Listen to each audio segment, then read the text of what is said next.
আপনি মোৰ ওচৰত কেৱল শৰণ লওক।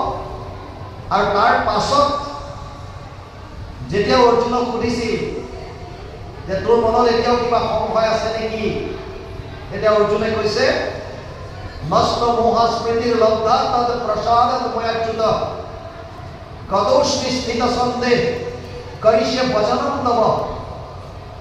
স্থিতোষ্মি গত সন্দেহ, মই এতিয়া মোৰ পুনৰ যিটো স্মৃতি শক্তি সেইটো ঘূৰাই পালো।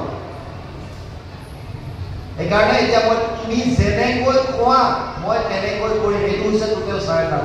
এই সমৰ্পণটো কৰাৰ কথা কৈছে। এইটোহে আচল সমৰ্পণ, সম্পূৰ্ণৰূপে কৃষ্ণৰ চৰণত শৰণ।